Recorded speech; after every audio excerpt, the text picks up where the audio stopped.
So hello everyone, and this is part two of the derivatives chapter.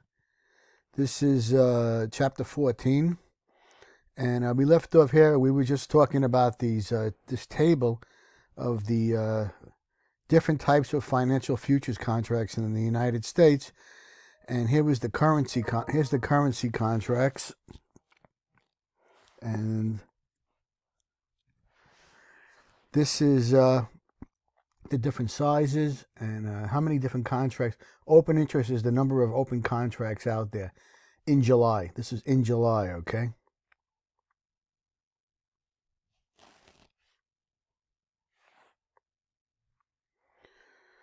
All right, so everything, as we said, is standardized, right? Everything is standardized, and I highlighted standardized, and it's the important things. So the quantities delivered and delivery dates are standardized, and a futures contract can be traded just like a stock or anything else. You can trade it, right?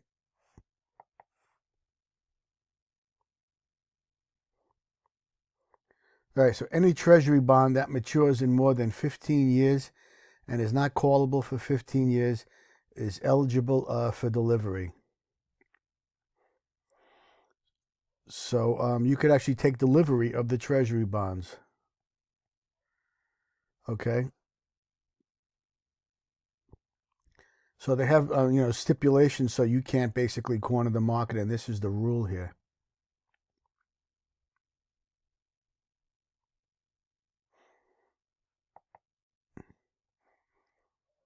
All right. So what goes between a buyer and a seller when you do a futures or any kind of derivatives contract?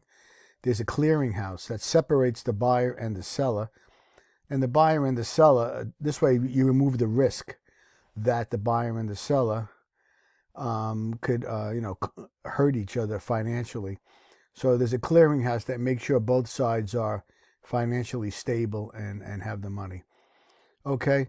And there's margin requirements that is basic. Mark to market means they look at how much you have, and if your account starts running low, they tell you to put more funds inside, into the account.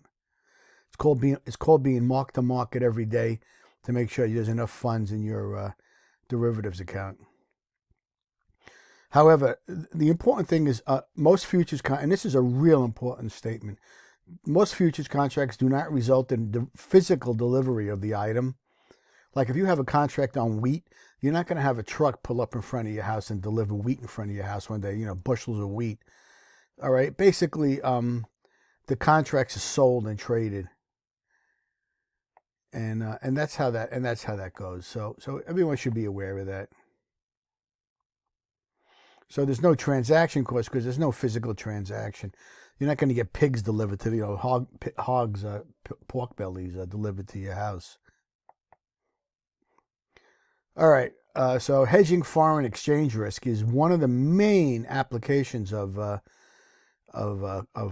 currencies. So foreign exchange is very volatile, right?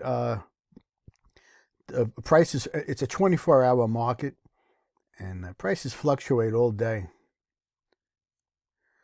And basically, exchange rate risk is the risk that you're going to lose money, right? The value of the currency is going to go against you, the exchange rate. So, as an example here, they have a U.S. firm, DEF Printing, is due a payment of 10 million euros in 2 months for $10 million in goods sold in Germany. So you're going to get a $10 million euro payment.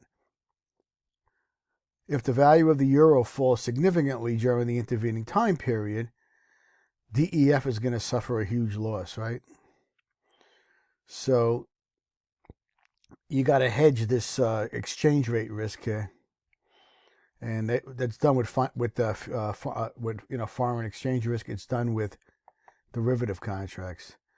So the type of exchange rate risk faced by DEF can be addressed in one of two ways: hedging foreign exchange risk with forward contracts or with futures contracts. Now, if there's a futures contract, a standardized futures contract, you can basically use that to hedge your risk. However, why they're bringing this up is sometimes there's not a standardized contract for you, and you'll have to have a custom forward contract made. Okay, so that's the point they're trying to make here with this. Okay, so you can do it one of two ways.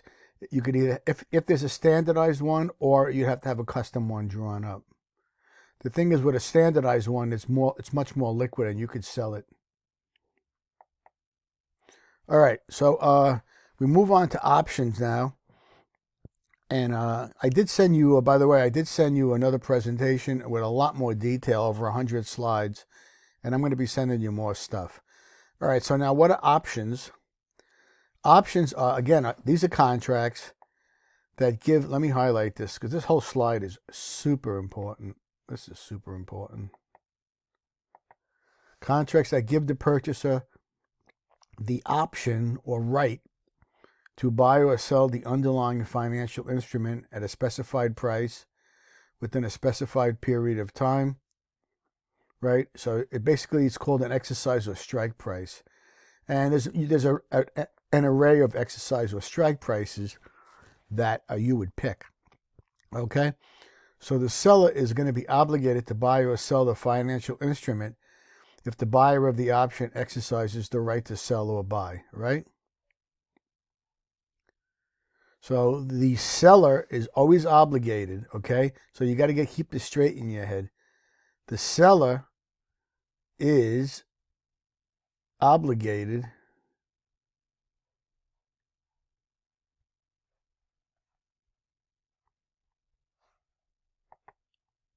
all right? So let me see if I can highlight that. And basically the contract has a right. So the option has a right. So the purchaser has a right. But the seller is obligated. You see, the buyer does not have to exercise the option. But if he does, the seller is obligated to buy or sell the instrument.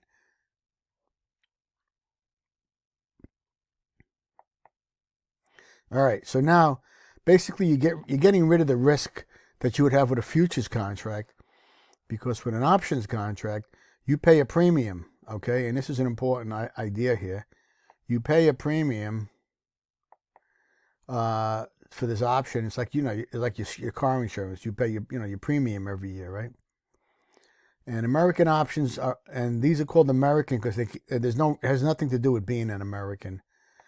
But these can be exercised at any time up to the expiration date. And another one is a European option. Again, it has nothing to do with Europe. It's just names that they imply on them. And they can only be exercised on the expiration date. Okay, and so there's options on stocks and there's options on futures contracts. All right. And again, the regulatory bodies are the SEC and the Commodities Futures Trading Commission.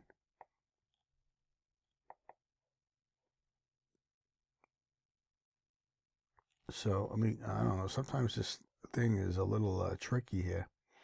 So let me highlight this. So anyway, these are the two regulatory bodies: the Securities and Exchange Commission. They do stock options, and the futures are done by Commodities Futures Trading Commission. All right, so these are important points here.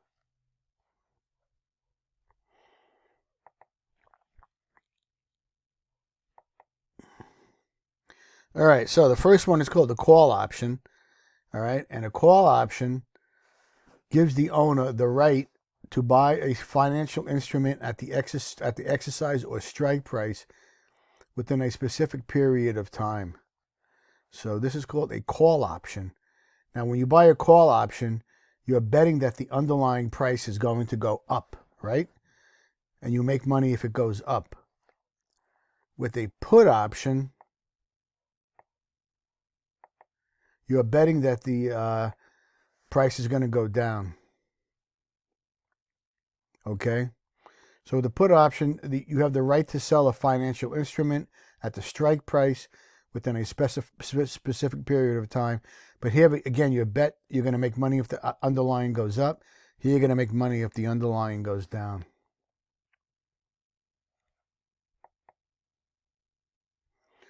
Whoops.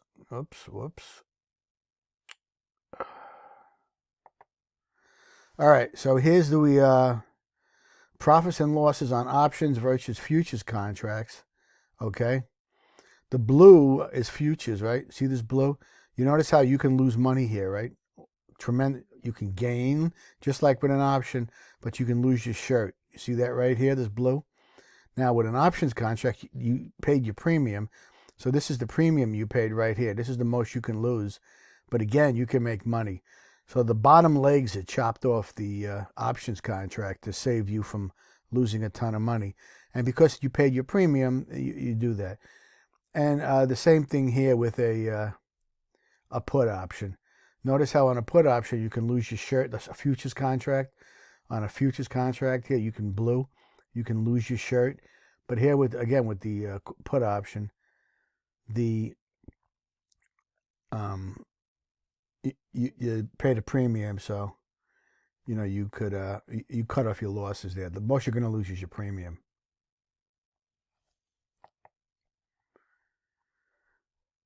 All right, so for a futures contract here, the profits grow by an equal dollar amount for every point increase in the price of the underlying financial instrument. All right, so basically, the way options profits go is a lot different than the way futures contracts go. And that's what they were showing in the graph. They chops off the legs. Also, there's a thing called a time value. As time goes on, your options contract gets more value because the underlying stock has a lot more time to go up, right, with a call option, or down with a put option.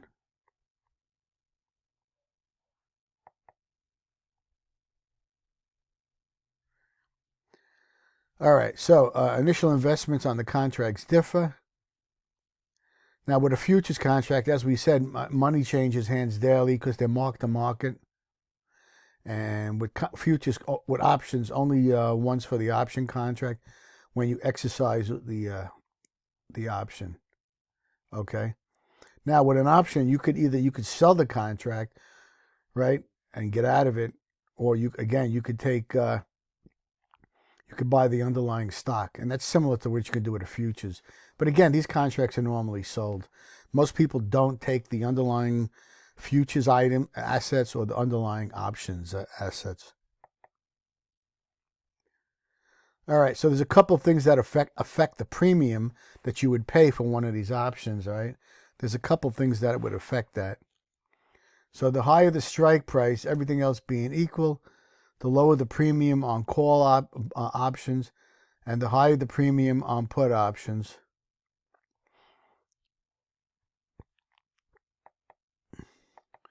All right, so basically, the reason the premium is lower is because the stock would have to move a lot more because the strike price is higher up there. So you're out of the money, basically. You're so-called out of the money on that, and you're not going to make money out of it. You're out of the money, all right? All right, so the greater the term to expiration, everything else being equal, the higher the premiums for both call and put options. Because the contract, again, has a lot more time to maneuver. And there's these long-term contracts called LEAPs, LEAPS, and you would pay a high premium for those.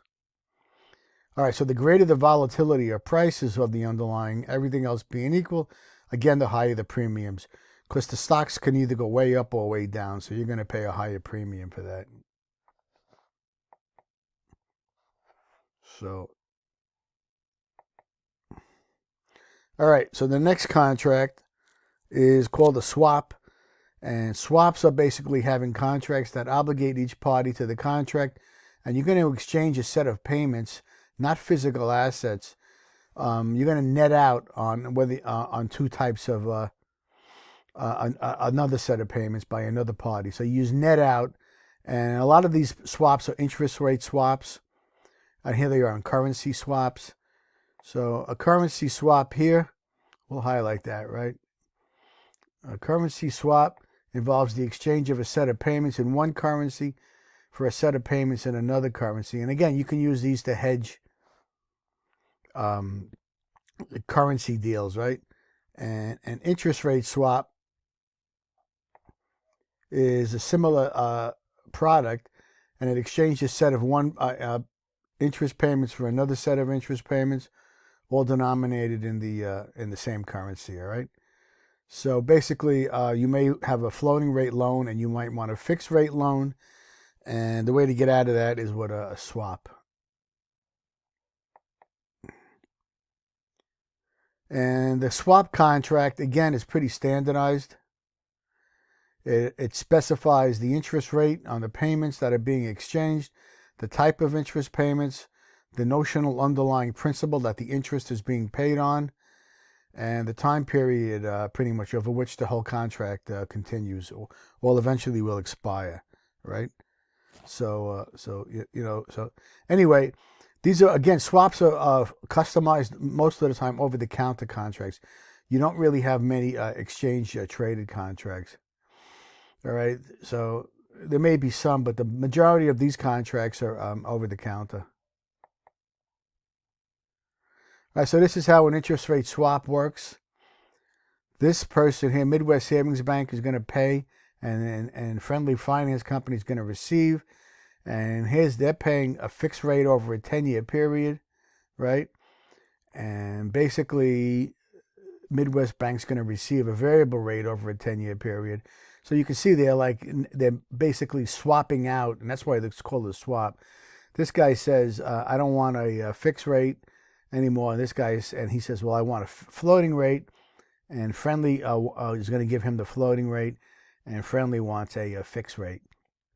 So this is how interest rate swaps work. For one reason or another, you don't want one side of these, and you choose to get out.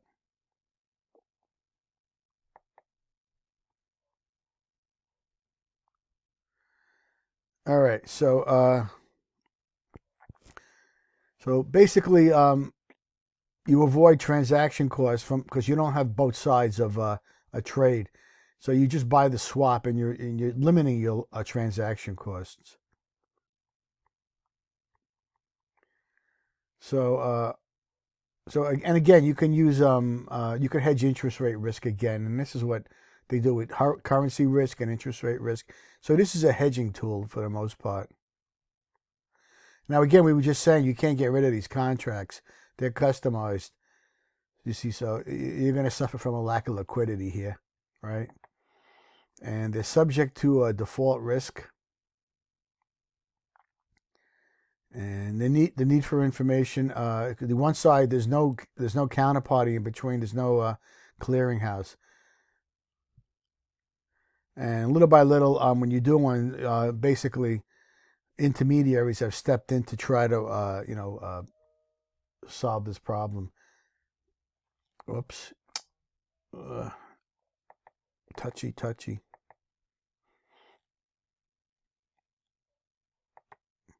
All right, so the next type of derivative is called a credit derivative. And these are credit options like a credit default swap.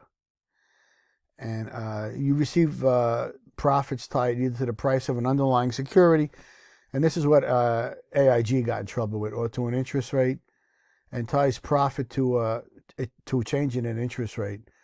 So here's a credit swap. And as I said, this is what AIG got in trouble with. Here's a credit default swap.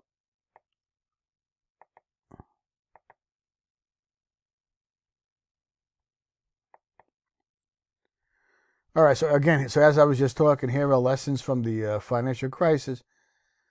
So basically, financial institutions increased their leverage. Okay, they took insurance through AIG with a credit default swap. So banks had holdings of huge notional amounts of financial derivatives that exceeded the amount of bank capital. So that's why they took a credit default swap to protect them. And derivative exposures at banks has not been a serious, even in the recent crisis. So anyway, AIG had insurance, was the insurance holder, and with these credit default swaps. And if not handled correctly, it's important to know that financial derivatives can cause dangers if you don't use them correctly. So I'm going to put some articles up on the Blackboard in case if you haven't had them already. So that's pretty much it for this. So again, I'll add some application notes and papers on derivatives. Alrighty, this is a long one. This is over 21 minutes.